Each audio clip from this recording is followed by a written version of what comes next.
La verdad se destapa y estampida de ratas. El diablo viste corbata, pone en la mesa la plata. La revuelta se desata, mata el ego, mata el miedo. Emprende el vuelo, rasga el cielo. Llueve fuego, llueve hielo, es el fin. Siente cómo se derrite tu blin blin.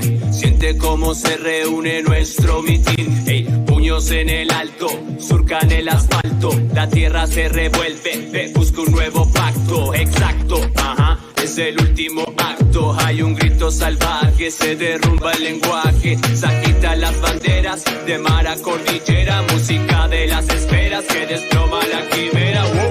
Carnaval, calavera, carnaval, calavera, carnaval, calavera, carnaval, calavera, carnaval, calavera, carnaval, carnaval.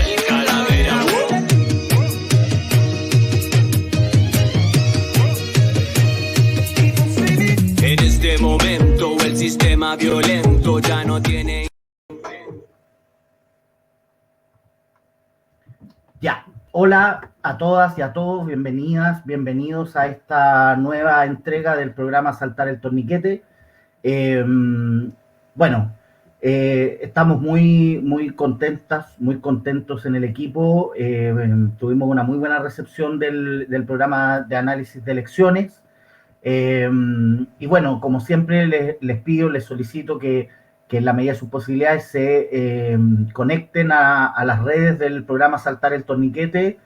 Van a ir apareciendo ahí durante el transcurso del programa, pero hay un Facebook, hay un Instagram y está el canal de YouTube.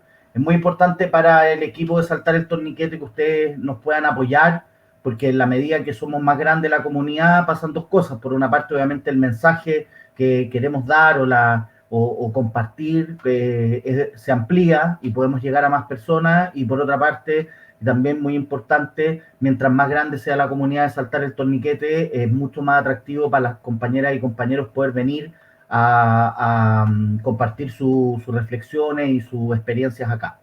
El día de hoy nos acompaña una persona que debo reconocer, suelo hacerlo cuando esto es así, que es un amigo mío, digamos, es una persona a la que yo le tengo mucho cariño, mucho aprecio, con el cual hemos compartido espacios de trabajo político hace muchos años, pero además de eso, además de ser mi amigo y de que yo le tenga cariño y aprecio, es, a mi juicio, uno de los escritores, ensayistas, y vamos a ver cómo le prefiere definirse, jóvenes más importantes de su generación. El invitado del día de hoy ha producido 2 libros con una tesis política muy profunda en muy poquito tiempo. Nos acompaña el día de hoy una persona que es de formación músico, ahí vamos a ver qué pasó con eso, pero que hoy día ha ido avanzando desde ese lugar de artista a un lugar de una persona que se ha dedicado a reflexionar respecto a las problemáticas de lo, como él dice, comunes y corrientes. Nos acompaña el día de hoy mi gran amigo Arnaldo Delgado. Hola, Gonzalo. Hola Arnaldo, ¿cómo estáis? Bien. Oye, bueno, esta va a ser una más de esas conversaciones que solemos tener, profundas, donde nos vamos en la volada muchas veces. Tal cual. O sea, en el fondo, eso es lo que yo espero que pase ahora. Yo de repente he pensado cuando hemos estado ahí conversando en tu casa o en algún lugar por ahí, estaría bueno que estas conversaciones pudieran ser grabadas, digamos. Entonces ahora vamos a hacer como ese ejercicio de juntarnos a conversar, pero lo vamos a dejar ahí registrado. Sobre todo, por supuesto, por las cosas que tú tienes que decir y que contarnos. Como habíamos conversado, Arnaldo, al principio, y como tú más o menos ya sabes, vamos a partir por el principio, digamos, con esta idea de que cuando surjan las ideas que hoy día estás trabajando, que hoy día estás madurando, se entiendan como un producto, como un resultado de una reflexión y de una experiencia mucho más larga. Entonces partamos de chiquitito. Aunque no se te note tanto, tú eres una persona que no es capitalina. Así es, sí, soy osornino. Para que veas, osornino, hijo de la 10ª región, hijo de una familia, que te diría una familia bien feliz, con una infancia bien privilegiada en términos del cariño que se recibe por parte de los padres. Que un asunto, sabes, que no es tan común. Uno cuando ya lo ve y empieza a notar de repente que hay ciertos elementos que van dañando de repente las infancias. Bueno, yo puedo decir que tuve mucho cariño por parte de mis padres. Fue una infancia muy linda en términos también de que mi familia paterna es una familia de origen campesino. Hay una conexión ahí con una memoria de la tierra que es bien, bien importante, y se me ha revelado esa importancia, yo te diría, en los últimos años. Obviamente cuando uno es niño no logra captar ese tipo de cosas, pero notar que hay otras formas de ver la realidad, que hay otras formas de estar en el mundo a propósito de esa realidad campesina, de ese origen, van nutriendo también las formas de pensar que ya entraremos a conversar más adelante. Pero eso te diría a priori, o sea, una infancia privilegiada en ese sentido, en términos del cariño y en términos de la posibilidad de afirmarse al mundo de una forma que quizás no la tienen, por lo menos muchos de los santellinos, santellinas que conozco. Arnaldo, yo sé que hoy para ti la música como fenómeno general, tú estás, podríamos decirlo un poco en una cierta tensión con el tema de la música. Vamos a ver después por qué, pero a mí me gustaría partir con, que nos contaras un poco por qué tomaste la decisión de hacer esa primera carrera que fue estudiar composición en la Universidad de Chile. Y qué te pasó ahí? ¿Qué cosas viviste? ¿Qué cosas comprendiste? ¿Cómo fue para ti entrar a ese mundo que al mismo tiempo fue esta apertura a la universidad y la apertura a la música ya desde un punto de vista profesional o más académico? Sí, mira, te diría que lo primero, mi decisión como por estudiar música fue porque ahí hay un lenguaje con el cual casi como estar sumido en la realidad. O sea, yo pensaba sonidos y empecé a pensar en sonidos desde relativamente chico, desde los 12 años, 13 años. Puede ser muy abstracto lo que estoy diciendo, pero en términos también expresivos. O sea, yo te diría que la mayoría de los niños que se meten en la música como por gusto está dado probablemente por cierta incapacidad expresiva que se van supliendo a la medida que encuentras un lenguaje sonoro, un lenguaje musical.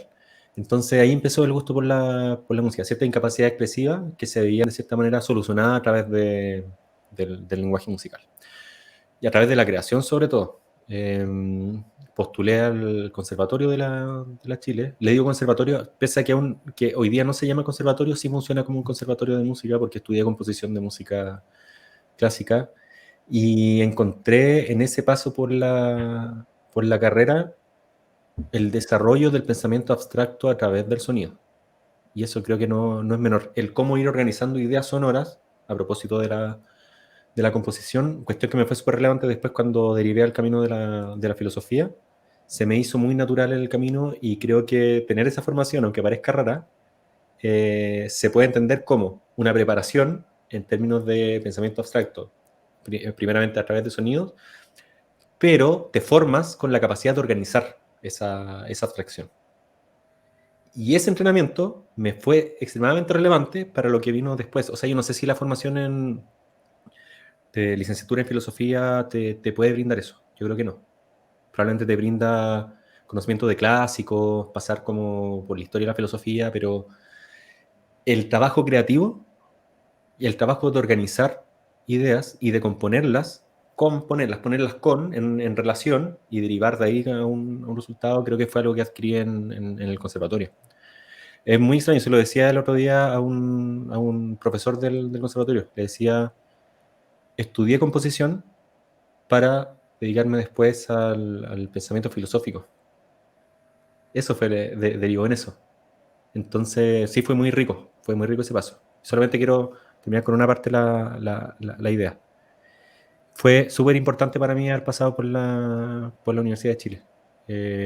Conozco a mucha gente que reniega un poco de la universidad porque es una universidad que se le imputa el catálogo de elitista justamente por la PSU, por haber tenido que pasar por un colegio bueno para entrar. En mi caso no fue tan así en términos de que no se entraba por PSU al conservatorio, pero me fue sumamente relevante la experiencia de haber pasado por ahí para alguien que es de Osorno, por alguien que no tenía impreso como esa posibilidad de futuro de haber pasado por una institución así. Entonces yo le doy mucho, por lo menos, a mi paso por el conservatorio en la universidad. Fue muy formativa, siendo que pensaba que no estaba destinado a pasar por un lugar como ese. Nada en mi vida hacía presagiar, como diría Carlos Pinto, que me esperaba algo como eso en el futuro, justamente por el origen, ser de provincia. Yo te conocí, Arnaldo, como en la militancia del glorioso y fallecido movimiento autonomista. Nos conocimos en este espacio que yo siempre voy a reivindicar, que a mí me parece que fue un espacio muy interesante y muy bonito, que era el Frente de Cultura de este movimiento. Eh, y bueno, tú en algún momento tomaste la decisión de salirte del movimiento autonomista. Una primera pregunta como de carácter general. ¿Qué fue lo que te llevó a ingresar al movimiento autonomista? Un poco en qué para estaba ahí en ese momento, qué es lo que te motivaba y también por qué tomaste la decisión de dejar la militancia partidaria de lado. Mm. Para mí fue muy importante el movimiento estudiantil del 2011. Yo vengo de esa generación. Soy uno de los tantos hijos que deja el 2011 y que tiene hoy día probablemente al próximo presidente de Chile también como hijos de esa generación y de esas vivencias que hubo al interior de la universidad. Me marcó mucho el 2011. Empecé a trabajar en la política interna de mi facultad, de la Facultad de Artes de la Chile. Fui parte del centro estudiante. Estuve a cargo de la extensión, como representante estudiantil dentro de la extensión universitaria un tiempo. Entonces me empecé a mover desde temprano igual. Desde temprano estaba haciendo cosas. Cuando uno egresa se da cuenta de que la política universitaria es solo un apéndice muy pequeño de algo mucho mayor, y ahí entra la necesidad de militar en un espacio que trascienda a la universidad. Eso me hace entrar. Pero aparte de eso, la motivación, lo sustantivo de la motivación está dada, yo creo, por lo que yo vislumbraba que tenía que ser una disputa que no se estaba dando, que era una disputa cultural, sobre todo. Y eso, te recordará, Gonzalo, fueron conversaciones que tuvimos en algún momento de cómo concebimos la lucha o la disputa política por la cultura.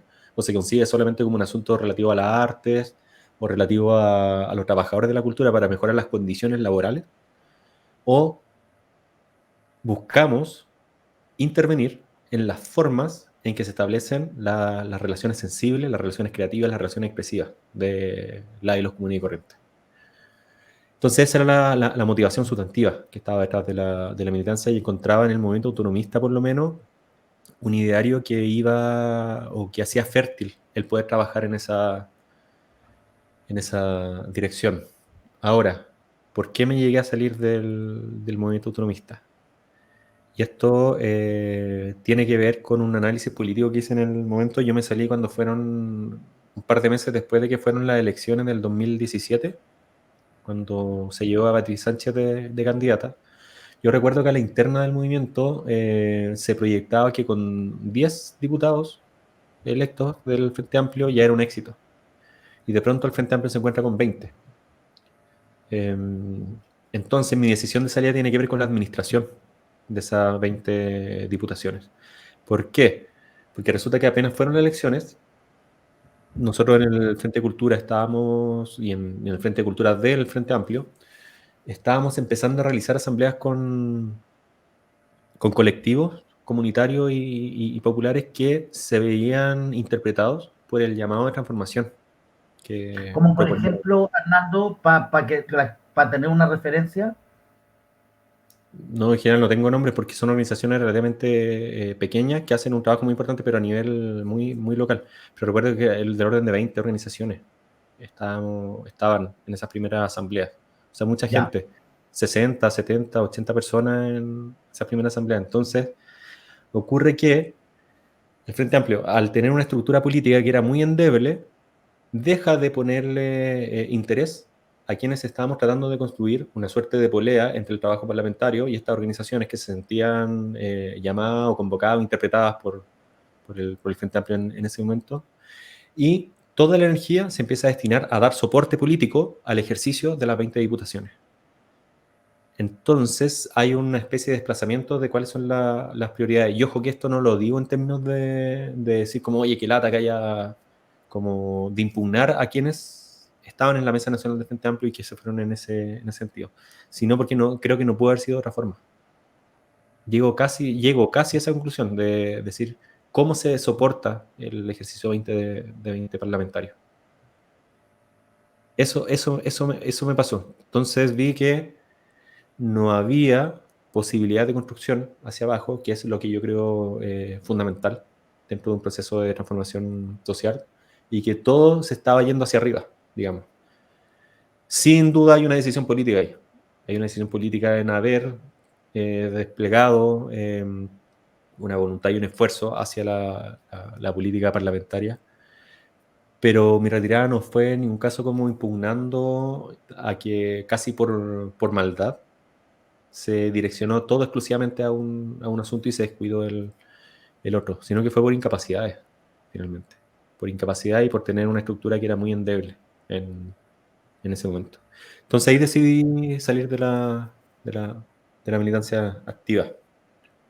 es interesante lo que estás diciendo, Arnaldo, porque lo vamos a retomar después, pero si nos acordamos, de alguna manera, dicho medio poéticamente, estás diciendo que el Frente Amplio en algún momento sufrió de su propio éxito, digamos. Mm. No me deja de resonar esa reflexión o esa tesis respecto al momento actual, digamos. Estamos todos en una cruzada gigante para detener a la ultraderecha empresarial y conservadora en Chile, y eso probablemente va a poner a Gabriel Boric como presidente del país, y bueno, habrá que ver si ahí también se abre una posibilidad para repetir un poco o no eso que tú estás diciendo. Dejémoslo pendiente porque obviamente esta va a ser una conversación que va a tener varias aristas y supongo que nos vamos a dar un ratito como para analizar también la contingencia política. Vamos a ir a Pero antes, comerciales ahora. claro, ahora vienen los comerciales, ¿quién nos va a auspiciar este programa, Oye, compadre? me faltó comentar que bueno el tema del comienzo del amigo Franco. Sí, pues Franquito era una de las personas que estaba en ese lindo espacio que era el Frente de Cultura del Movimiento Autonomista y es quien nos cedió sin obviamente ningún costo el tema inicial de este programa. Así que le mandamos un saludo al Franquito, a la Pili, a Cristian, a la Jo, se me van a quedar, a la Claudia, a la Irina, se me van a quedar nombres sin duda al José Castro. Cuántas personas tan bonitas. Gente muy linda. Y gente muy linda que está con los pies en el barro haciendo cosas. Al Oscar también. Pucha, me da Sí. lata nombrar porque siempre que uno nombra a la Dale, Cele, espera. va a ser un homenaje. Arnaldo, metámonos ya directamente a tu obra, a tus reflexiones. Tú sacaste un primer texto, apúntame el año para no equivocarme, El 2020, el año pasado. el 2020, tiene un nombre bien espectacular que te voy a pedir que lo expliques, que son los prolegómenos al esteticidio. Y yo me acuerdo que, bueno, ese es un texto en el cual tú me diste la posibilidad de darte mis opiniones, que hemos tenido algunas reuniones, unos meetings, como le dicen los ciúticos, para reflexionar en torno al texto. Eh, entonces, vamos a analizarlo en profundidad, no porque tengamos ese afán académico, sino que porque creo que ese texto, como lo hemos conversado y todo, tiene varias dimensiones políticas y teóricas interesantes. Lo primero, para ir despejando, ¿qué significa prolegómeno y qué significa esteticidio? Son dos conceptos que no son triviales y que es bueno que se entiendan. Sí, sí, a veces suena, claro, suena muy, muy rimbombante el nombre. Prolegómeno es una introducción larga, nada más que eso. O sea, no es un concepto técnico, digamos, más allá que eso, una introducción que es larga y que da pie a un próximo trabajo. El asunto es que, claro, que el concepto no se conoce tanto porque uno no anda por la vida diciendo como, oye, voy a prolegomenar esto o algo por el estilo, sino que, pero es un concepto que existe y no es necesariamente un término técnico, como sí lo puede ser el concepto de esteticidio, que es una categoría que trabajo en el texto. A ver, yo Entonces, cuando pasé... ¿Sí? perdona que te interrumpa, en el fondo, ponerle prolegómeno al esteticidio es más bien un gesto de humildad, aunque suene una palabra rimbombante, porque es como decir, mira, aquí yo voy a poner los cimientos, porque todavía creo que es un concepto que se está trabajando, digamos. Esa es un poco la intención de darle esta noción de prolegómeno al trabajo. Exactamente, sí. De hecho, tengo la pretensión de los próximos años ahondar en una investigación al respecto con tal de sí escribir el libro del esteticidio más profundamente. Sí, aquí se asientan algunas bases, o sea, un texto que tampoco es tan largo, un texto de 40.000 palabras, que he editado, claro, me lo editó Itaca, una editorial mexicana, una editorial que admiro harto, que publica a grandes pensadores latinoamericanos. No lo digo porque yo me quiera rogar como Como algo parecido, yo, sino porque es como yo, porque una editorial que admiro y doy muchas gracias porque me hayan aceptado en su catálogo editorial en ese sentido. Y claro, o sea, un libro que he editado tiene 160 páginas, pero claro, como con la página muy bien aprovechada, como son los libros por lo general de filosofía o ciencias sociales, que son muchas palabras por página. Pero sí un texto de algo así 40.000 palabras que trata de asentar ciertas bases con las cuales posteriormente trabajar y profundizar. Este es un tema de investigación que surge en mi paso por el CIELA, que es el Centro de Investigación de Estética Latinoamericana, que es un centro de investigación que estaba al alero de la Facultad de Artes de la Universidad de Chile. De hecho, ahora estamos tratando de hacer de que el centro sea un centro oficial de facultad. Estamos en ese proceso. Y ahí me encontré con gente muy linda y muy interesante que estaba reflexionando cosas que para mí eran muy, muy sorprendentes. Cómo pensar la estética, por ejemplo, en un contexto de colonial. Por ahí va más o menos el rollo. Cómo pensar lo estético, el fenómeno de lo sensible, pero en Latinoamérica y más allá del arte. Por lo general la estética se asocia directamente al arte. Y aquí había una intención que era que iba por otro camino, que era cómo pensar lo sensible por fuera del mundo y la institución artística. Entonces ahí habían cosas que me empezaban a llamar un poco la atención y que me parecieron interesantes. Para conectar un poco también con lo que comentábamos al principio de lo que habían sido como mi inicio y cómo el pensamiento musical me sirve posteriormente para el pensamiento filosófico, es que yo siempre tuve como ciertas intuiciones con respecto a cosas que yo quería pensar, quería reflexionar, sin embargo nunca podía dar con aquello. El otro día estaba conversando con una muy buena amiga y le comentaba que estaba viendo mi biblioteca y me decía como, oye, estamos viendo cuáles eran mis primeros libros. Y me acuerdo que uno de mis primeros libros que empiezan a fundar como mi pequeña biblioteca era la idea era un libro que se llama Estética y Marxismo, que era un compilado de varios autores. Y también el de Ortega y Gasset, la deshumanización del arte. Entonces, como que estaba tratando de buscar algo, pero todavía no sabía para dónde iba la micro. Y cuando llego al Cielo, el 2016, ahí empieza a cuajar todo, como ciertas intuiciones que yo tenía antes, y ahí el pensar en sonidos, pensar en términos sonoros, se desplaza ya a pensar en categorías. Y hay como un pequeño desplazamiento hacia allá, de sonidos a categorías. Como te comentaba, se me da muy natural el tránsito, se me hace relativamente fácil el camino, porque ya tenía la preparación en términos de cómo componer cierta idea, cómo resolver ciertas situaciones, cómo organizar material. Que la composición musical finalmente eso es organizar de forma creativa los materiales sonoros. Bueno, ahora organizar de forma creativa los materiales categoriales, digamos. Y apareció el concepto de esteticidad. Apareció porque yo estaba pensando en cierta violencia que la cera lacera las posibilidades expresivas y las posibilidades sensibles de las personas comunes y corrientes. Cuando digo común y corriente también me incorporo yo a esa categoría, no es que yo me esté como excluyendo necesariamente. Pero ese era más o menos el rollo que estaba dando vuelta. ¿Cuáles son los mecanismos dispositivos que lo que hacen es lacerar las posibilidades expresivas y las dinámicas productivas y reproductivas de los sensibles, de las personas comunes y corrientes? Arnaldo, ahí, para ir paso a paso, ¿por qué la categoría es esteticidio y no estetinato? Ah, ya. Podría ser. Sí, no de todas maneras, pero va también en la línea de la usanza que se estaba utilizando en mucha de la literatura que nosotros estábamos estudiando en ese momento en el centro de investigación. Estoy pensando en el epistemicidio, por ejemplo, que estudiaba Aventura de Sousa Santos, o Grofogel, Dussel también, que se va en esa línea. Entonces, para mí igual fue interesante porque viene Dussel, Enrique Dussel, uno de los grandes filósofos latinoamericanos, lo traemos a Chile con Cielo el 2017 y tuvimos un par de jornadas de trabajo con él, directamente, allá en la Facultad de Artes de la Chile. Una semana de trabajo con él, una especie de seminario. Éramos como 6 personas nomás en trabajo en mesa redonda con él. Y yo le planteo la idea del esteticidio y a él también le hace clic la idea del esteticidio. Y para mí también fue como muy gratificante porque él lo toma el concepto en un texto que publica, en un ensayo que publica como 1 o 2 años después.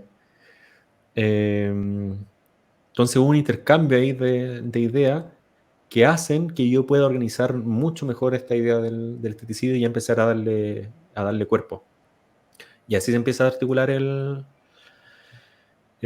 libro. Tiene una primera parte que es como un repaso sobre cuáles son los fundamentos generales de la estética moderna y por qué esos fundamentos tienen ciertas trampas que impiden o hacen que sea torpe el paso a pensar lo estético y lo sensible desde Latinoamérica.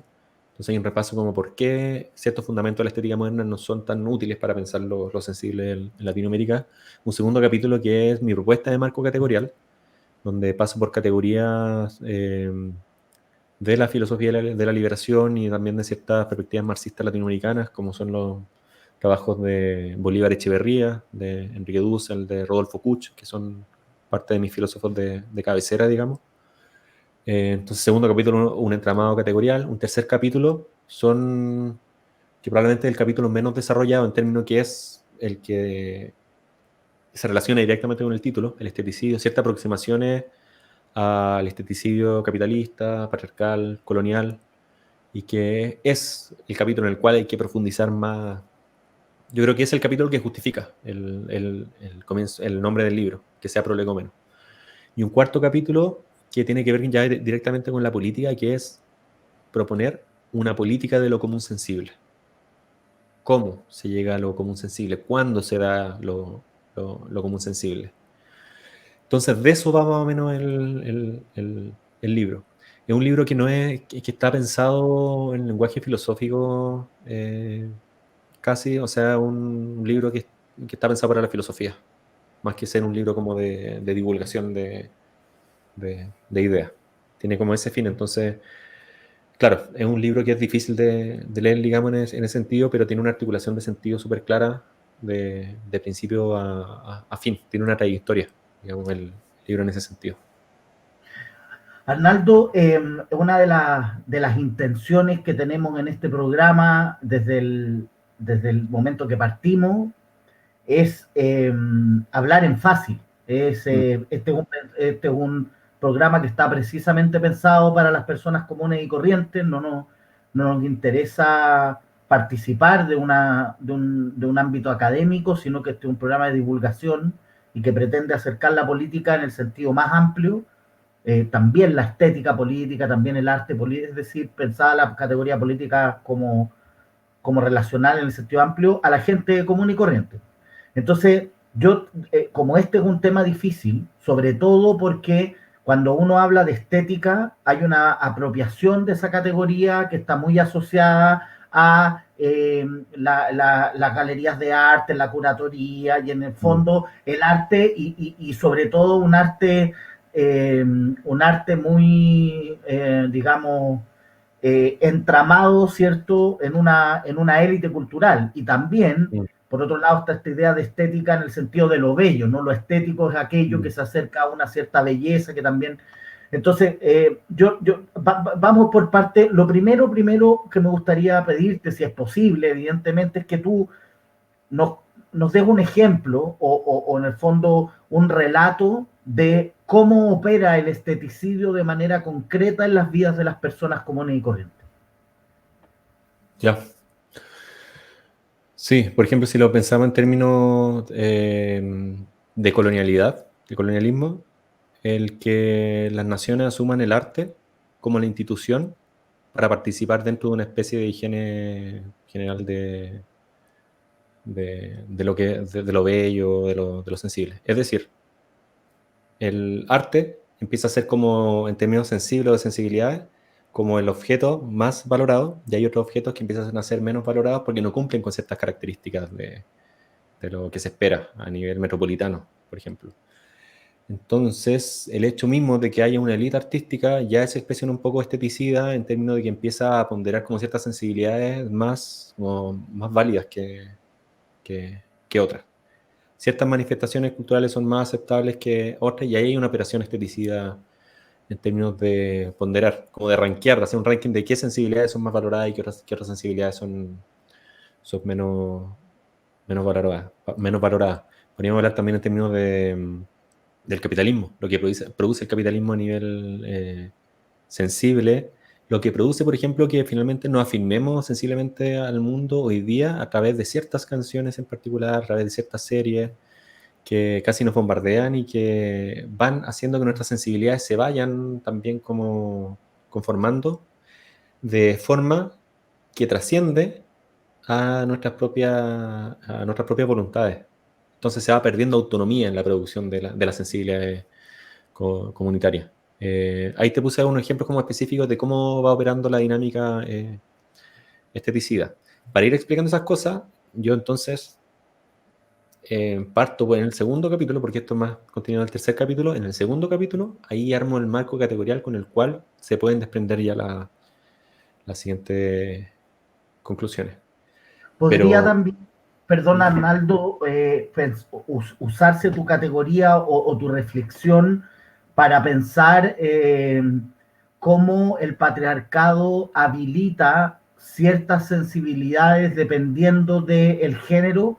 El otro día conversaba con unas amigas y unos amigos cómo, digamos, la masculinidad hegemónica, que no hay ninguna duda que ejerce cierto su poder sobre lo femenino, también no se le permite ciertas cosas, hay ciertas actuaciones y maneras de relacionarse con el mundo, o sea, ya para decirlo de manera muy directa, los hombres no lloran, digamos, sí. Y también evidentemente desde el punto de vista de lo femenino, que en este caso lo subordinado, ¿cierto? Se le inhabilita un cierto campo de sensibilidad que estaría reservado para lo masculino. ¿Opera ahí un poco esta lógica del esteticidio o estoy yendo muy allá con la categoría?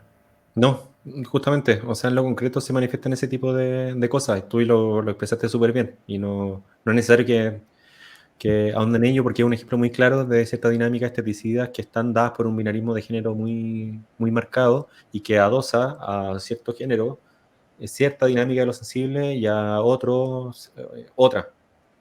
Y se invisibilizan muchas otras sensibilidades que podrían estar y que sin embargo bajo una dinámica patriarcal son también oprimidas. Entonces, claro, hay un montón de operaciones en términos capitalistas, en términos patriarcales, en términos coloniales, donde va operando la violencia sensible. Esa violencia sensible, Arnaldo, me acuerdo que una vez lo conversamos, está operando por un lado en esto que tú dices, que en el fondo, de alguna manera, domestica, ¿cierto?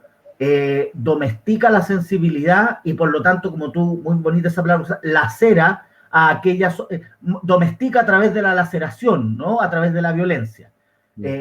pero al mismo tiempo tú también me contaste una vez, y si me podéis contar un poco eso, no solo opera en el sentido de esa domesticación, de aquello que es aceptable o no, sino que también en las relaciones entre las y los comunes y corrientes también empieza a operar esta lógica esteticida. ¿Cómo operaría esta lógica cuando nos estamos relacionando ya no con un objeto desde lo bello, con la obra de arte, con el canon, sino que entre las personas?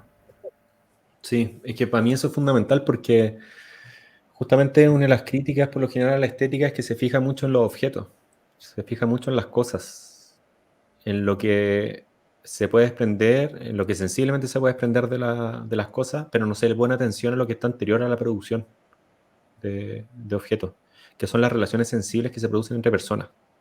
Es decir, podríamos decir las relaciones sensibles que se producen de sujeto a sujeto, las relaciones sensibles de proximidad. La estética, por lo general, es una disciplina que está más asociada a la proxemia, es decir, la relación como sujeto-objeto, persona-cosa. Y muchas veces, por una dinámica fetichista, se encubre las relaciones sociales que están detrás de cualquier tipo de producción de dispositivos u objetos que dinamizan la sensibilidad. Entonces, justamente eso es parte de como mi propuesta de marco categorial, de ver qué pasa con la producción y reproducción de lo sensible, cómo se produce y reproduce lo sensible a escala comunitaria. Y justamente el esteticidio redunda en la laceración de la posibilidad de aproximación sensible entre personas comunes y corrientes. Redunda en eso, finalmente. Entonces, por eso la propuesta política es cómo se establecen directrices, cómo se establece una política que tenga por fin, que tenga por destino, la autonomía de las relaciones sensibles entre común y corriente, más allá de las directrices que te da el mercado, que te da el mercado capitalista, me refiero, que te da el colonialismo, que te da el patriarcado. Entonces, redunda en eso finalmente, tal como lo planteas tú en tu pregunta. O sea, el esteticismo redunda en imposibilitar muchas de las relaciones sensibles y que seamos muchas veces incapaces de generar esos lazos. Por eso para mí el 18 de octubre es tan importante. Imagino que ya vamos a entrar un poquito en eso, porque de cierta manera se expresa en potencia política la comunalización de lo sensible. Se hace común lo sensible. O sea, un sinónimo de esteticidio es el concepto de violencia sensible, otro sinónimo de esteticidio es la descomunalización de lo sensible. ¿Cómo se hace descomunal lo sensible? Se deja de hacer como común.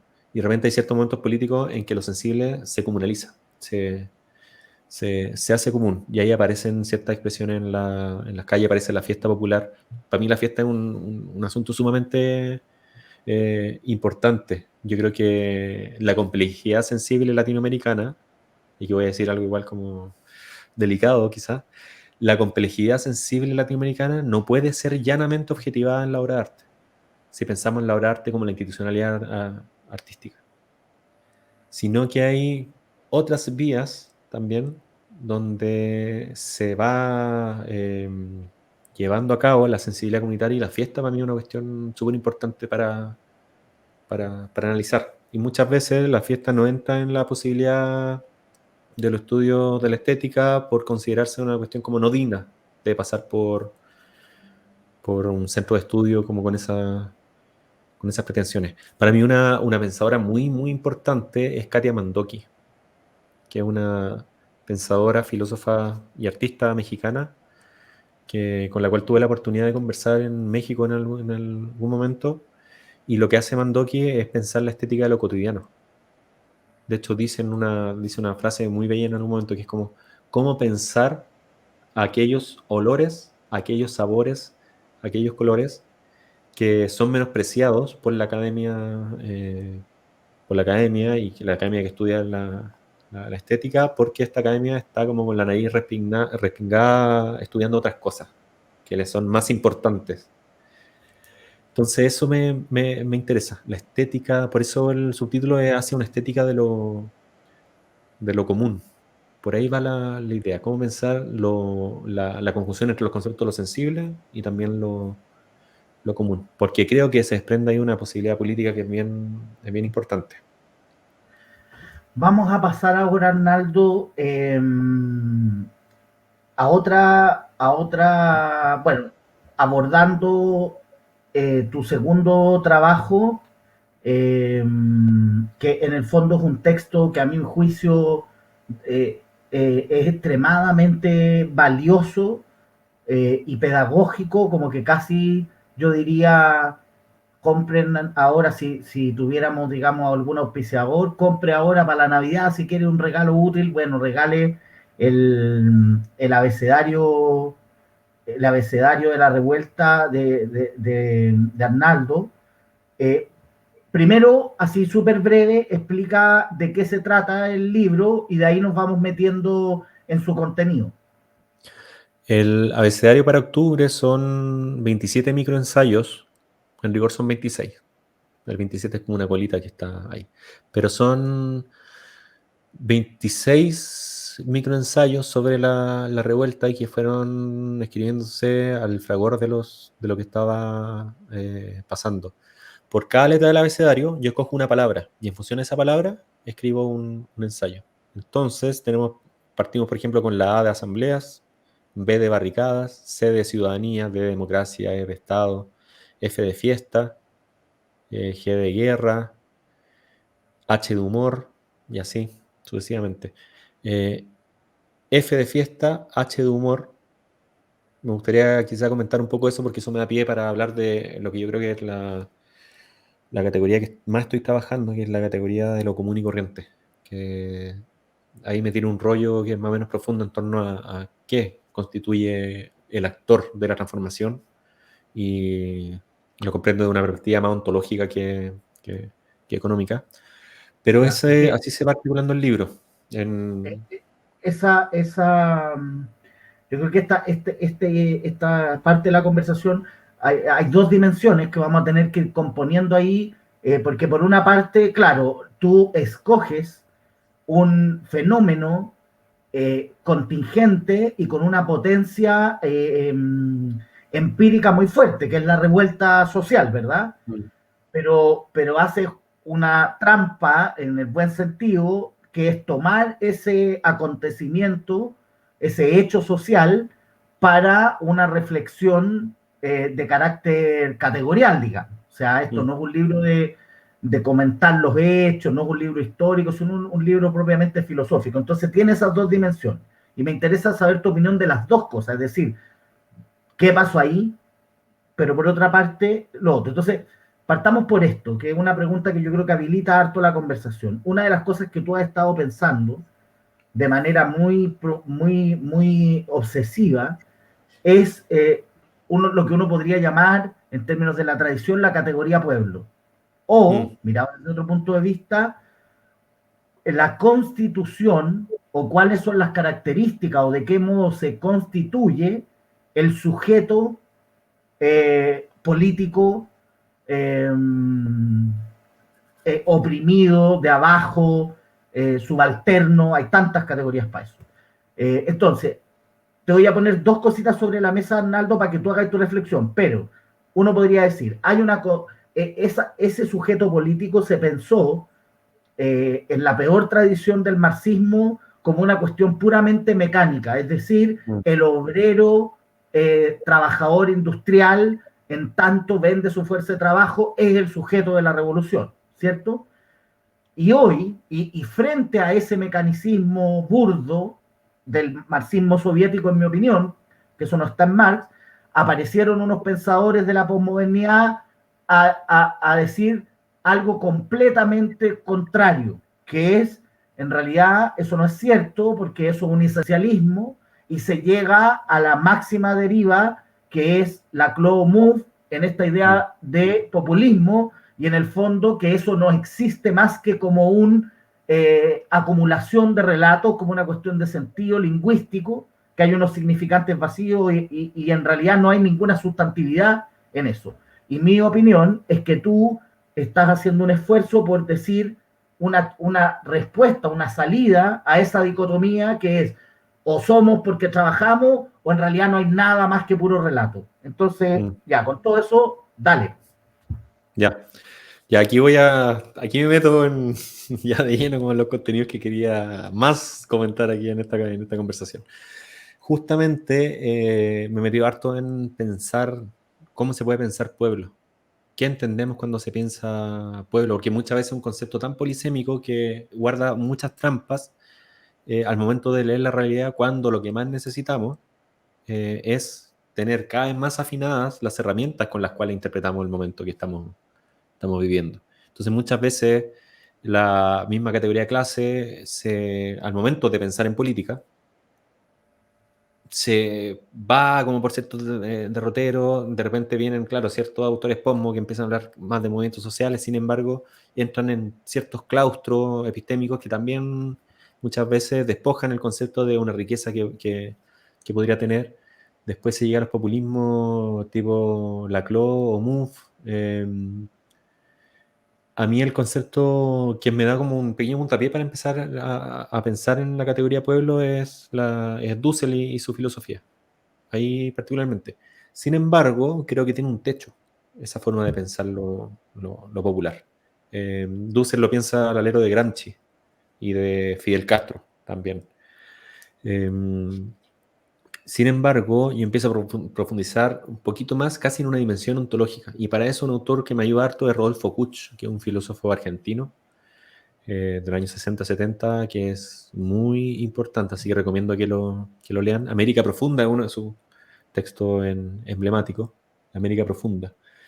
Entonces empiezo a pensar el pueblo ya no como sujeto, ya no pensar el pueblo como un conjunto de personas que comparten ciertas características comunes. Por lo general las ciencias sociales lo que hacen es pensar en lo popular a partir de características identitarias mayoritariamente, o sea, componentes de socioeconómico, componente étnico. Pero ahí siempre entramos en un problemita, porque empezamos a pensar como, a ver, ya, yo soy de Osorno, sí, en ningún caso tengo un origen como privilegiado en términos de familia, en términos de socioeconómico. Sin embargo, tuve la posibilidad de estudiar. Y no en cualquier universidad, sino en la Universidad de Chile. ¿Dejo de ser pueblo? Entonces uno se empieza a entrampar un poco en esas discusiones. Y finalmente empieza a categorizar al pueblo como una suerte de esencia muy, muy pura. Es como, ya, si tenemos a 3 personas delante, podríamos saber quién es pueblo y quién no. Entonces ahí, para pensar en política, se nos empieza a descuadrar un poco el concepto de pueblo. Entonces, yo empiezo a pensar de que el pueblo no es un conjunto de personas que comparten ciertas características comunes, sino que el pueblo es un sistema de relaciones. Y es un sistema de relaciones que puede ser encarnado por ciertas personas y otras veces esas personas pueden desencarnar la relación pueblo. Lo que pasa, creo, en octubre es que la forma de relación pueblo empieza a crecer, a crecer, a crecer, se expande, y ciertos sectores sociales que no están identificados con lo que se piensa como una estética o una identidad de pueblo, empiezan a entrar en esas dinámicas relacionales. Entonces hay sectores que entran a esa dinámica que nunca antes habían pensado pueblo y que empiezan a actuar en dinámica pueblo. Después se empieza a diluir la cuestión y estos sectores empiezan a expulsarse, empiezan a salir. Entonces, más allá de pensar en términos verticales, que por abajo está el pueblo y por arriba está la élite, yo estoy pensando en otros términos relacionales, en términos relacionales que son paralelos. Y aquí yo creo que está lo más interesante que puedo proponer al respecto, es que por una parte está la forma de relación pueblo, que ya voy a decir cuáles son las que creo sus características, y por otra parte está la forma de relación ciudadanía, que son dos formas aparentemente opuestas, y que hay veces que los mismos cuerpos, las mismas personas, algunas veces encarnan la forma de relación pueblo y otras veces encarnan la forma de relación ciudadanía. Yo creo que vivimos diariamente en esa polaridad, relacionarnos como pueblo y otra vez relacionarnos en términos políticos como ciudadanos. Y ahí es cuando aparece el actor singular, y el actor singular es la y el común y corriente. La y el común y corriente es el singular de esta forma de relación pueblo, y finalmente todos la encarnamos en el día a día.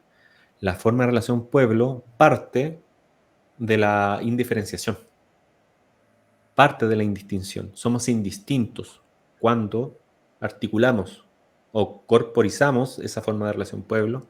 Sin embargo, somos distintos cuando encarnamos la forma de relación ciudadanía. En este momento yo estoy siendo distinguido, tal como tú en esta dinámica particular de entrevista, con nuestros nombres, por ejemplo, pero hay otros momentos donde somos indistintos. Somos meramente indistintos según la funcionalidad que tenemos en la reproducción de lo social. Entonces, esa es una propuesta al respecto.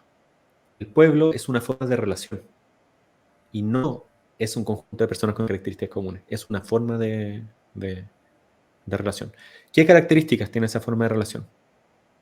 Yo creo, por lo menos, lo que he pensado al menos son 3 características, y que obviamente esto lo estoy desarrollando justamente en un librito que terminé hace poco, que también podríamos decir que es algo así como un prolegómenos de la forma de relación pueblo, y que primera característica, yo creo que es una forma donde el individuo desaparece como primacía de relación.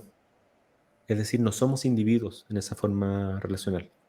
Yo creo que eso requiere un esfuerzo mayor, porque alguien podría decir, pero ¿cómo no somos individuos si siempre estamos siendo individuos? Bueno, yo creo que no siempre estamos siendo individuos en nuestra forma de relación social. Hay ciertos momentos en que no encarnamos la identidad como primacía de relación con los demás. No está ese ánimo de indistinción, o sea, de distinción con respecto a los demás de repente en ciertas dinámicas relacionales. Eso está muy relacionado con lo segundo, que aquí hay un tema ontológico que no quiero profundizar tanto porque quizás es muy árido, son muy áridos los términos, pero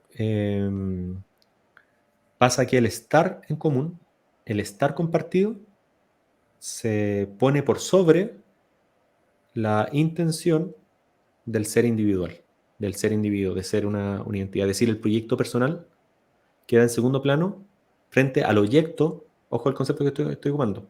El proyecto personal de llegar a ser alguien, queda encubierto por el proyecto, por el mero estar compartido.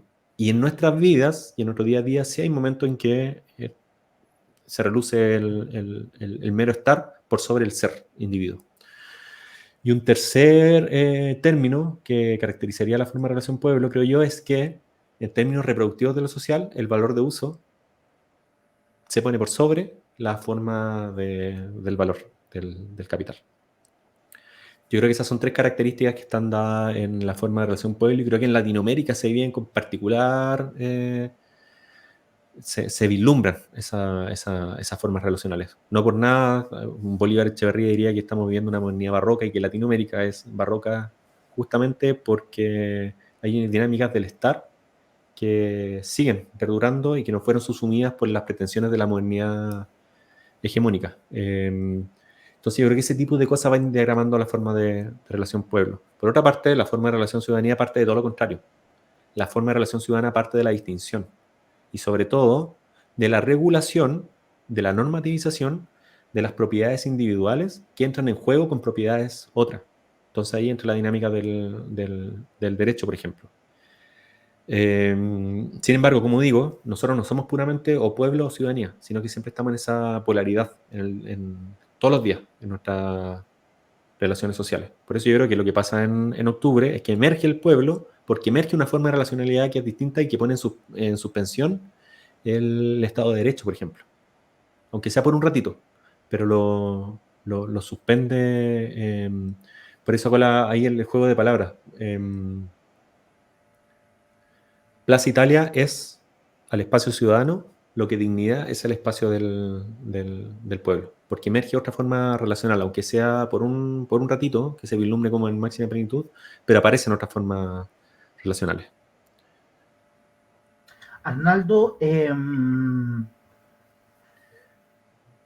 lo primero que me surge al escuchar esta propuesta, esta proposición, son 2 cosas. Por una parte, lo que tú estás diciendo es una cuestión extremadamente subversiva.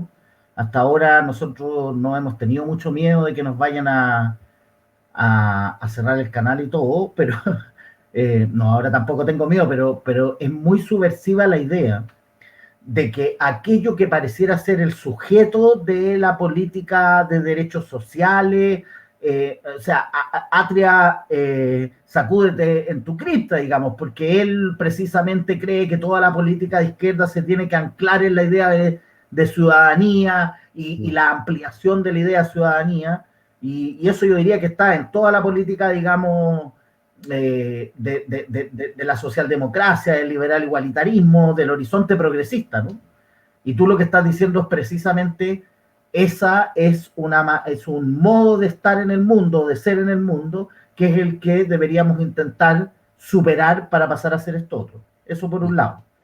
Entonces me parece muy subversivo. Pero esto te lo... Dame un Sí, paréntesis. dale, por favor. Que es para que lo reflexionemos entre los dos, porque esto no es algo de que le he dado tanta vuelta, sino que de repente como que apareció el otro día, y que claro, que en este sentido el comunismo no se vislumbra como el más allá a llegar, sino que el comunismo es posibilidad latente en ciertas formas relacionales que ya tenemos. Y el asunto es cómo se le da gobernabilidad, cómo se le otorga ciudadanía a esa forma de lo popular. Entonces ya no se vería el comunismo como ese proyecto, sino que el comunismo es posibilidad del proyecto, aquí y ahora.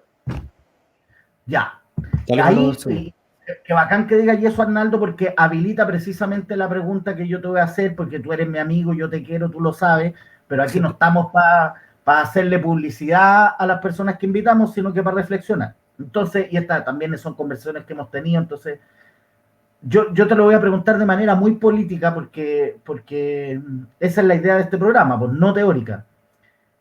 En esta propuesta que estás haciendo de lo popular o pueblo como este espacio relacional con las características que mencionaste, me gustaría que nos dijeras quién es el enemigo, porque obviamente que esto yo sé que no es, pero a veces podría interpretarse aquello que estás proponiendo como estas lógicas del comunismo primitivo, del volver atrás, en el fondo, mire, un proyecto casi espiritualista, como en realidad aquí lo que hay que hacer es como simplemente meterse a un buen curso de budismo zen y estamos, y el capitalismo se termina, digamos. Para despejar eso, ¿quién sería el enemigo? ¿Cuáles serían las batallas que hay que dar? Yo creo que hay enemigos en varios frentes. Sin duda un enemigo sigue siendo el capitalismo, porque lo que hace el capitalismo es descomunalizar las relaciones sociales. Eso ya Marx lo ha dejado muy, muy claro, ¿sí? Entonces tampoco es necesario como profundizar en... ¿Ah? ¿Qué significa eso para la gente quizás que no conozca tanto la obra de Marx o esto? ¿Qué significa para ti descomunalizar las relaciones sociales? Es decir, que se abandona un espacio de lo común a la hora de establecer la forma en que nos vemos con los demás y ciertamente nos fetichamos. Es decir, el concepto de fetichismo debe ser entendido, creo, como la pérdida de la complejidad relacional que establecen ciertas cosas. Por eso de repente las cosas se fetichizan porque se elevan y pierden la complejidad. Pierden ese sustento de relaciones que la soporta. El capitalismo descomunaliza, el colonialismo descomunaliza, el patriarcado descomunaliza. Eso tiene un anverso político, y ese anverso político es justamente la propuesta de ciudadanía que estos tres sistemas entramados propone como organización política de la sociedad. Entonces, aquí no se reenfoca el enemigo, digamos. El enemigo sigue siendo lo que ya sabemos. Ya conocemos, o por lo menos ya identificamos, más que conocer, identificamos por dónde van las líneas del enemigo. El asunto es que dentro de lo que hay que hacer para revertir esas dinámicas del enemigo, que justamente hay que abrir a las posibilidades de la comunalización, es decir, del estarse haciendo lo común. Y ahí hay que tratar de pararse un ratito afuera de cuáles son las propuestas que el Estado tiene para la relación social. Me refiero al Estado como la propuesta política del sistema capitalista, del sistema patriarcal y del sistema colonial. Yo creo que ahí aparecen, por ejemplo, las posibilidades de los gobiernos populares en general, que según los conceptos que estoy proponiendo, el concepto gobierno sería antónimo al concepto de lo popular, en términos que el gobierno y la gobernanza está dada también por las directrices propias de la ciudadanía, de la descomunalización, digamos.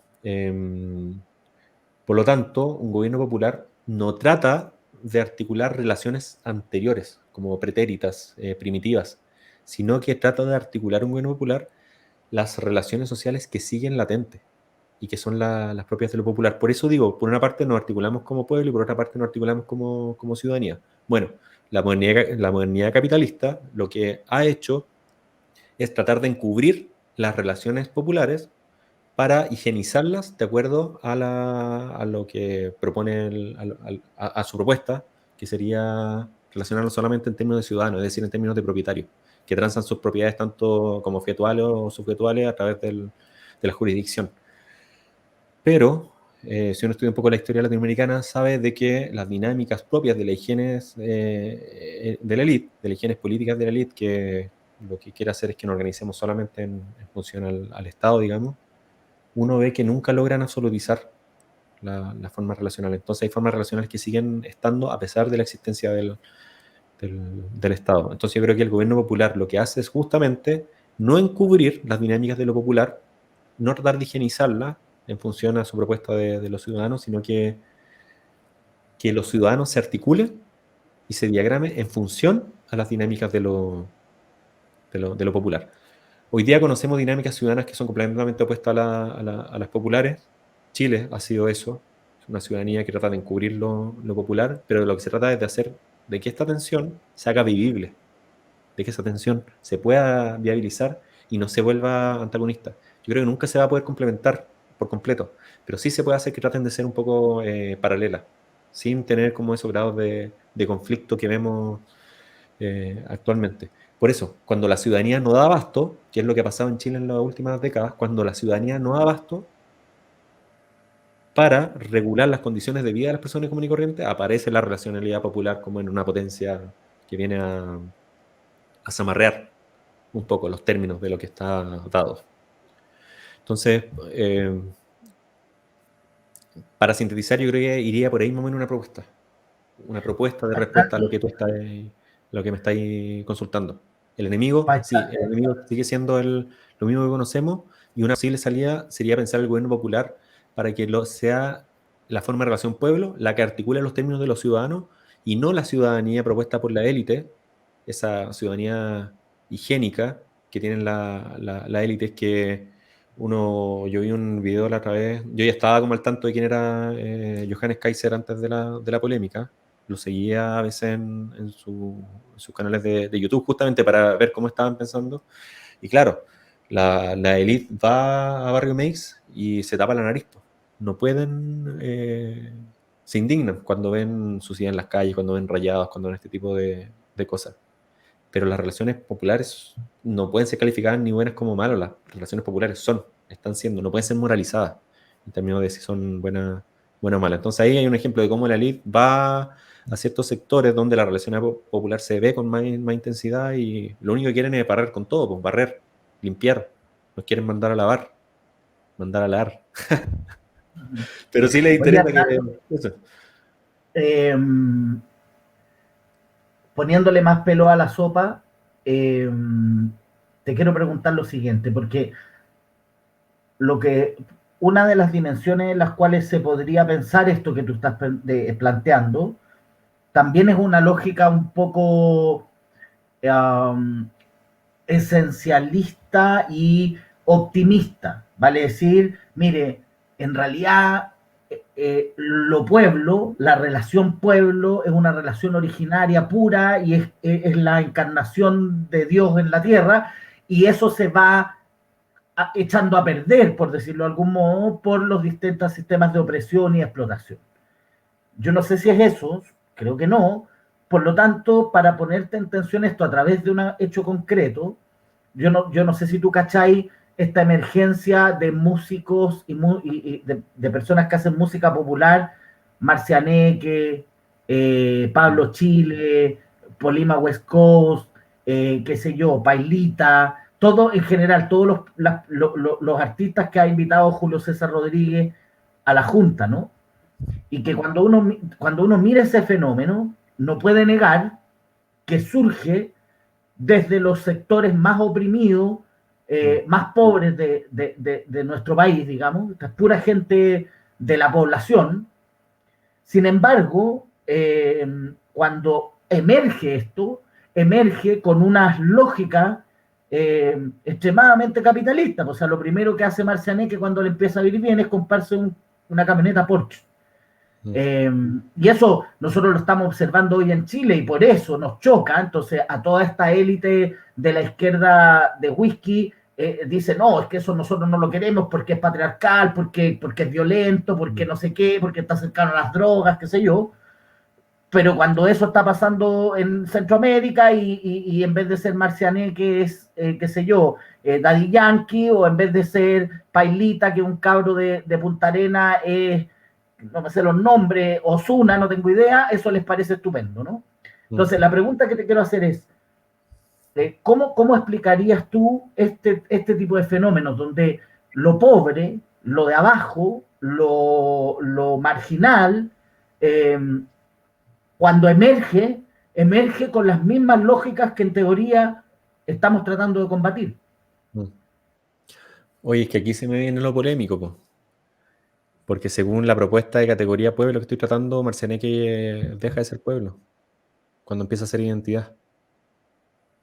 No es porque siga siendo pobre o siga siendo rico, sino que deja de ser expresión de la forma de relación pueblo cuando se distingue. Y eso es un vicio que tiene el arte y que tiene el mercado, que también se traslapa un poco con lo que trato de decir en los prolegómenos sobre el esteticiddio. Que las manifestaciones sensibles populares, es decir, cómo se expresa el pueblo, no puede tener identidad. No puede tener identidades personales. Por eso el folclore, en su término más prístino, el folclore es eso. El folclore son canciones que no tienen autor, que son cantadas porque dinamizan cierta dinámica comunitaria. Por eso digo que es súper polémico lo que estoy diciendo, pero es coherente con la propuesta que estoy estableciendo del pueblo como la indiferenciación o la indistinción de lo común y corriente. Cuando empiezan a aparecer autores, se empieza a producir una tensión con la dinámica de lo popular. Entonces, ojo, no quiero decirlo, pero lo voy a decir igual, porque uno empieza a entrar en polémica figuras como Víctor Jara, empieza a entrar en polémica figuras como Violeta Parra, justamente en esa línea, porque empiezan a distinguirse, y en esa distinción dejan de ser plenamente relaciones populares, sensibles, las que se producen ahí. Entonces, por eso para mí es tan interesante cuando hay fenómenos que no tienen autor, como el 18 de octubre, cuando empiezan a aparecer rayados, grafitis, que no tienen autores, que son expresión quizás más prístina de la expresión de la racionalidad popular. No hay pretensiones de distinción entre medio. Y uno podría decir, claro, en Víctor Jara y Violeta Parra tampoco hay pretensiones de distinción. Sin embargo, se da de facto una distinción. Entonces, para los términos de lo que yo estoy proponiendo, hay una suerte de escape a la dinámica de la relacionalidad popular. Si seguimos entendiendo al pueblo como entonces como con ciertas características socioeconómicas, bueno, Víctor Jara sí sigue siendo pueblo, Violeta Parra sí sigue siendo pueblo, Marcianeque sigue siendo pueblo, aunque en Marcianeque esté esa pretensión, digamos, de compra de ciertos artículos de lujo también que lo distingan aún más de sus orígenes. Pero por ahí va la línea como de los artistas comunes y corrientes, digamos. El artista común y corriente que ya no estamos hablando del individuo, sino que estamos hablando como expresión de una comunidad, expresión de sonido de una comunidad. Por ahí va la línea, amigo mío. Perfecto. Sí, me queda súper claro. Arnaldo, me parece súper provocativo. Yo comparto y por eso me intereso tanto en tu pensamiento, porque, claro, muchas veces hemos peleado, hemos identificado las dinámicas del enemigo en términos económicos, en términos de una cierta violencia sexual o de género, etcétera. Pero claro, como muchas veces hemos comentado, a veces se nos olvida o cuesta mucho pensar que en realidad el gran invento de la modernidad, y es el que da sustento a toda ¿cómo se llama? A toda la trama que hay en torno a la explotación y opresión, es la idea del individuo, digamos. Y tú estás haciendo una propuesta que se pelea con eso, y por eso, claro, aquí sí que chillan los y las liberales. Ahora, tengo que preguntarte, Arnaldo, ¿de qué manera o cuál es el rol o cuál es el lugar que tú le asignas al singular en esta propuesta, digamos? Porque puede ser leído esto como una onda, lo que te decía, digamos, en la lógica del budismo zen, que es casi una conciencia del ser aquí y ahora. Estoy hablando del budismo nihilista, ¿no? Como de sentarse a meditar y yo me hago uno con el mundo y entonces desaparece el ego ¿me entienden? Yo creo que en todas las propuestas emancipatorias, el particular, el Arnaldito, el Gonzalito, tienen que tener un rol. O nos vamos a transformar en una pura comunidad indistinta donde la idea de sujeto individual va a tender a desaparecer. Sí, esto, sabes que no te puedo dar una respuesta definitiva a esto porque son cosas que todavía estoy pensando y que le estoy dando vuelta al asunto de cómo se puede politizar esa polaridad que tenemos, por una parte ser indistinto y por otra parte ser distinto.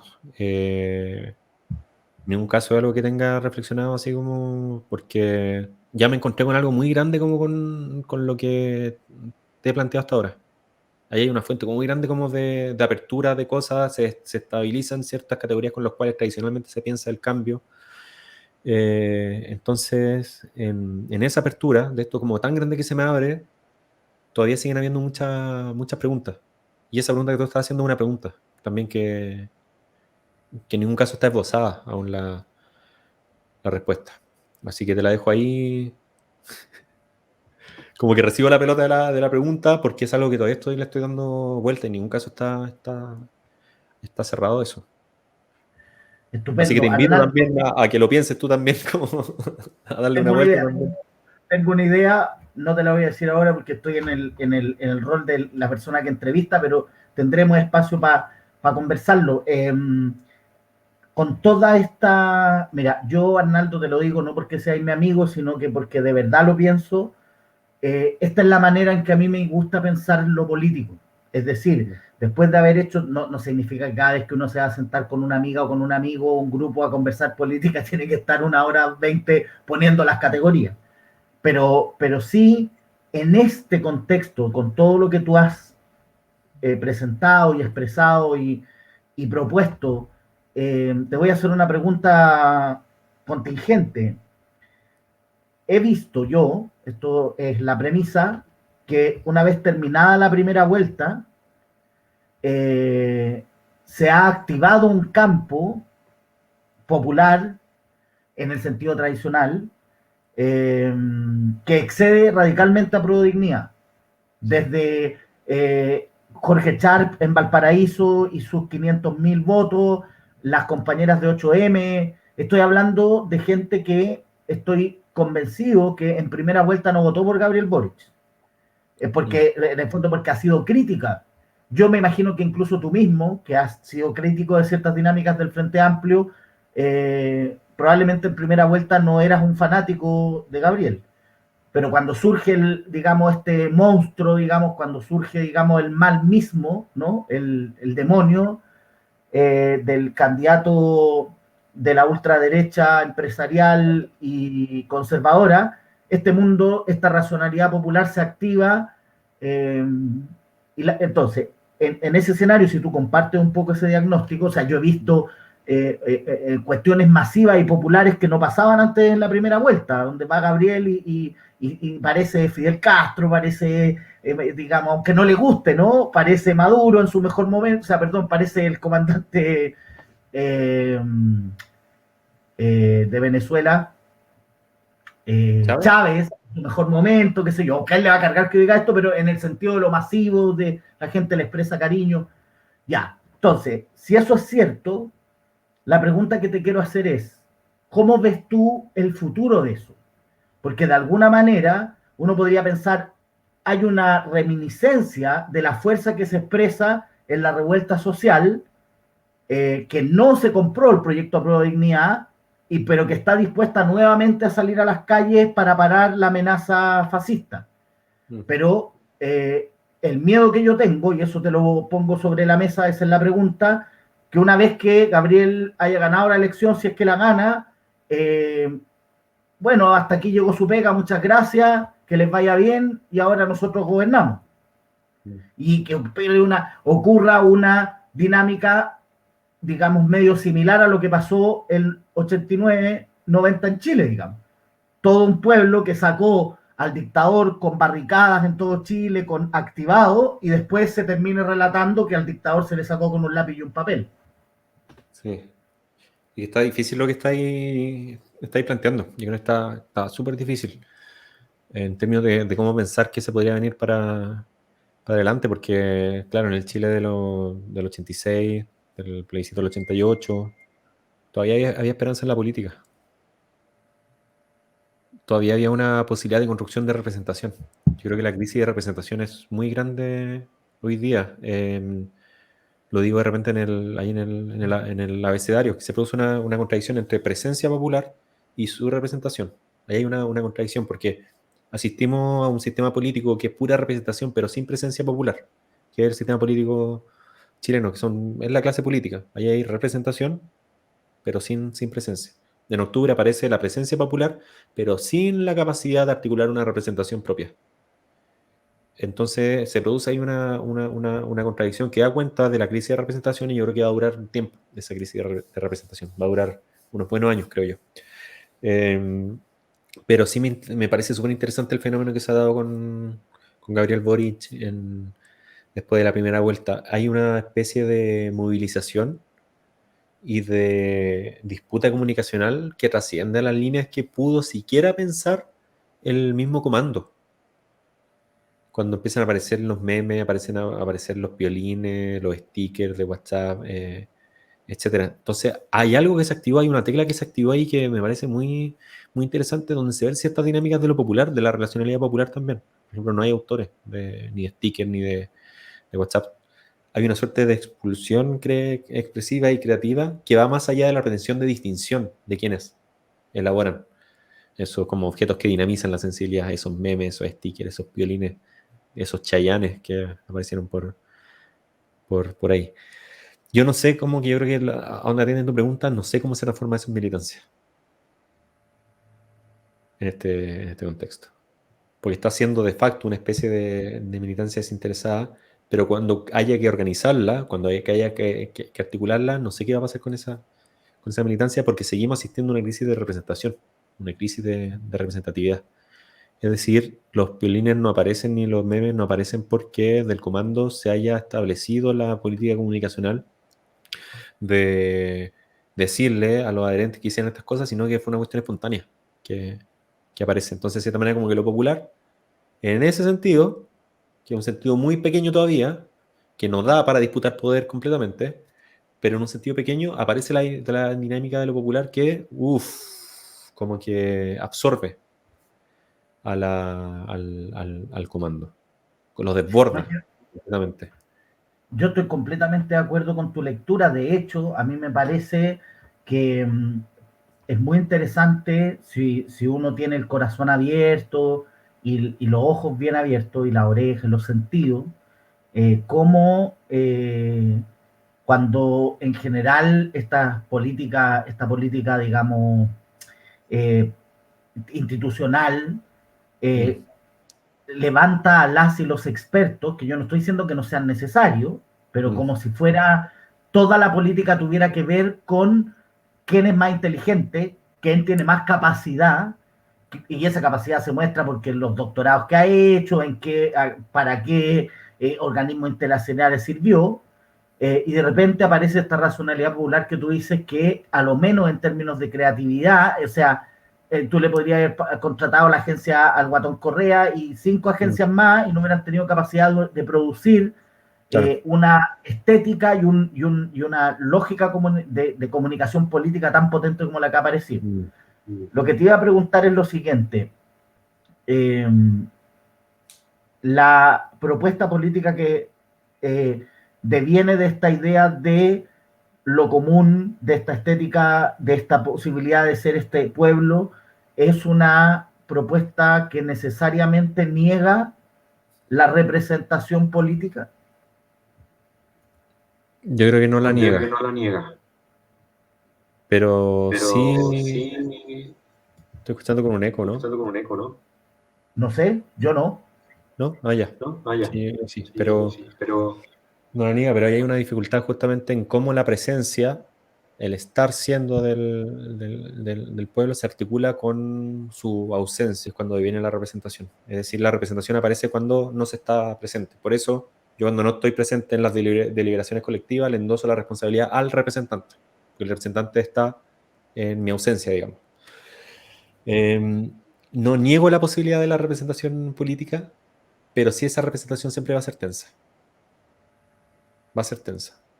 Pero sí es posible articularla. Por eso digo que la tensión siempre entre este concepto, gobierno popular, siempre va a ser una tensión constante eso. Sin embargo, sí se puede dar quizá en un tránsito que pueda ser relativamente armonizable.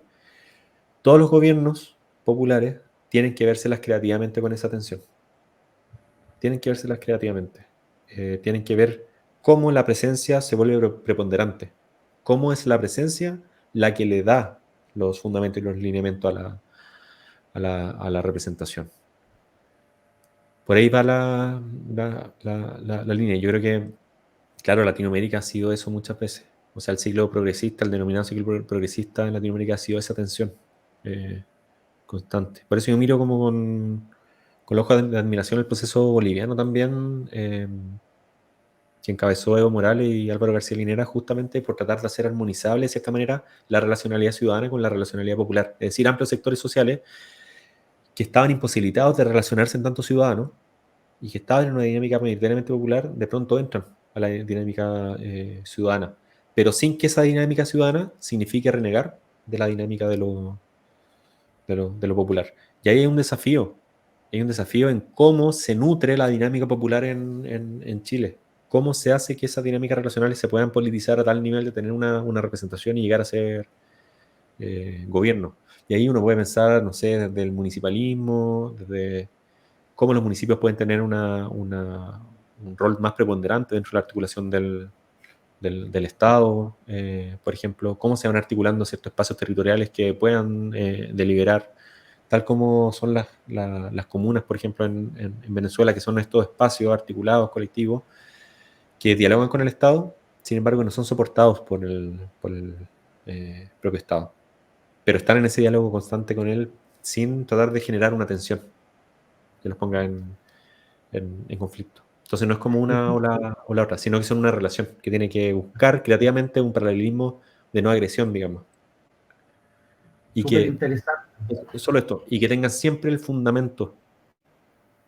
Y ahí es algo que no he dicho en todo este rato, pero si hay algo que fundamenta la relacionalidad pueblo, siempre lo tiene como fundamento, que es sostener sus condiciones de vida. Por eso aparece el pueblo chileno en octubre, porque las condiciones de vida, las condiciones materiales, se vuelven intolerables.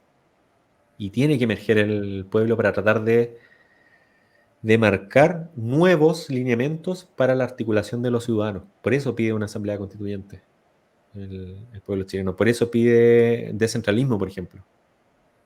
Porque las condiciones de vida se vuelven intolerables. Y eso es lo que fundamenta la relacionalidad popular.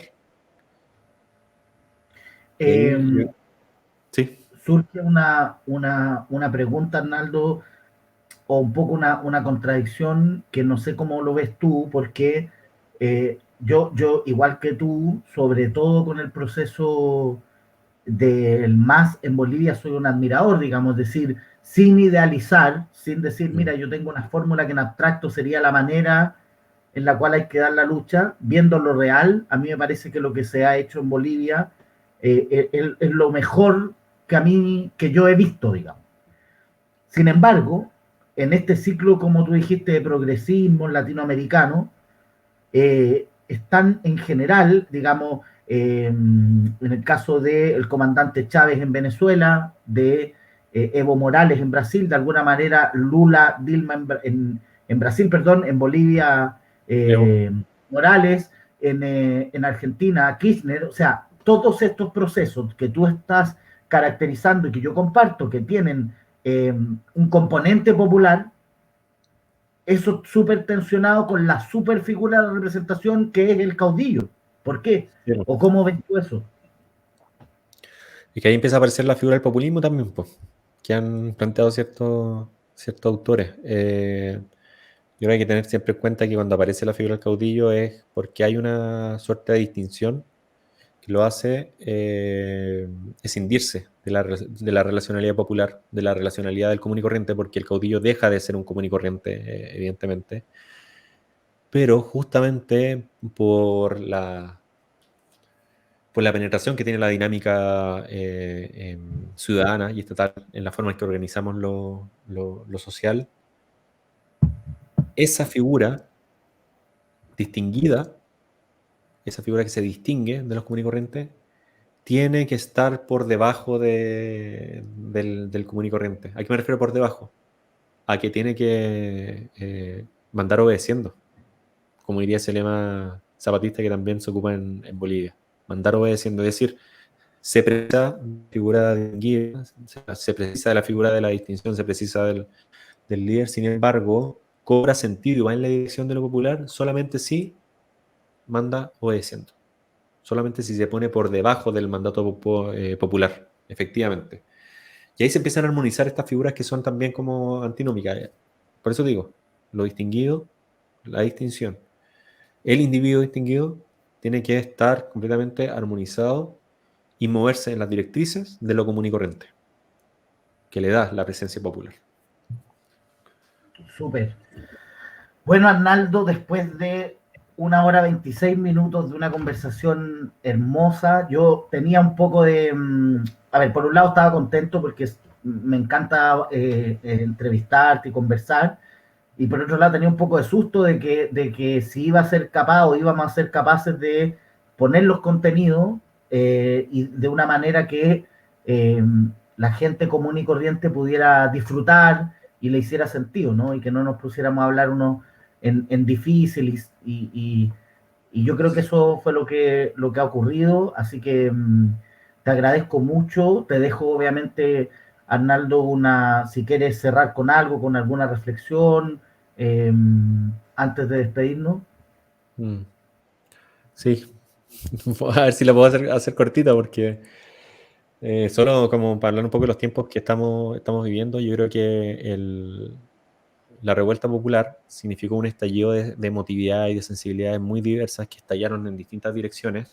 Yo creo que lo que hasta ahora se ha impulsado, lo que hasta ahora se ha abordado, estoy hablando del proceso constituyente, por ejemplo, es insuficiente para tratar de encauzar todas esas emotividades estalladas. Así que hay que ponerle ojo justamente a esa política de estabilización de muchas de esas emotividades porque como vimos en la primera vuelta, la derecha está capitalizando lo que la izquierda no ha podido capitalizar, o estabilizar, mejor dicho, post 18 de octubre. Entonces hay que ponerle ojo a eso. Me quedaría con una reflexión así, como en esa línea un poco, activando también los desafíos que se vienen hacia adelante. No profundizamos tanto en esos desafíos, pero ya creo que hay suficiente contenido puesto en la mesa con esta hora y media que hemos conversado. Ya, pues, Arnaldo, te quiero dar un abrazo gigante desde acá, agradecerte mucho por haber estado. A mí me pasa con varias personas que vienen para acá, yo diría, si no todas y todos, con la gran mayoría que me dan ganas de seguir conversando, porque yo sé que hay un montón de cosas que quedaron pendientes, que además las propuestas que tú estás poniendo y las categorías habilitan, son dispositivos, herramientas que nos permiten mirar la realidad. Entonces, bueno, tenemos la esperanza con el equipo de saltar el torniquete y sobre todo pensando en que tenemos derecho y hoy día, más que nunca, tenemos el deber de armar nuestros propios espacios para hablar en nuestros términos, con nuestra agenda y no con la agenda de la CNN. Entonces, quiero decir algo, Arnaldo, yo soy de esas personas que se mama todos los programas de política de la televisión abierta. Y yo realmente considero que esa cuestión es un espectáculo nefasto en el peor sentido, digamos. O sea, cómo en el fondo el capital que paga esos medios pone su línea editorial, periodistas entrenados para hacer un tipo de periodismo bueno. Entonces, cuando uno ve eso, se da cuenta de lo importante que es tener estos espacios para reflexionar, y espero que esto se vaya ampliando y que en algún momento, por ejemplo, podamos tener un programa de conversación más o menos seguido, y obviamente vas a estar invitado para poder conversar sobre las cosas que están pasando en nuestro país. Muchas gracias. Decirle a quienes vean esta conversación también que pidan mi librito ahí en la librería de Proyección, en Recoletras también está, en la que leo el Parque Forestal, está por Valparaíso, por Concepción, en la librería Nuestra América, así que por ahí lo pueden pillar. Ya, pues, Arnaldo, muchas gracias. Quiero aprovechar de despedir a todas y todos quienes vieron esta conversación el día de hoy. Les queremos agradecer mucho por estarnos sintonizando de manera permanente, y acuérdense, porfa, de suscríbanse a los canales del programa, pues si es gratis, hacer un clic en el Facebook, en el ¿cómo se llama? En el Instagram y en el canal de YouTube. Mientras más grande sea esta comunidad, más posibilidades tenemos de amplificar nuestro mensaje, ¿ya? La próxima semana, si todo sale bien, vamos a estar con Giorgio Jackson hablando sobre el momento de la segunda vuelta. Un abrazo a todas y todas, a ti también, Arnaldo, muchas gracias y nos vemos pronto. Chao. De las esferas que desploma la quimera. Carnaval.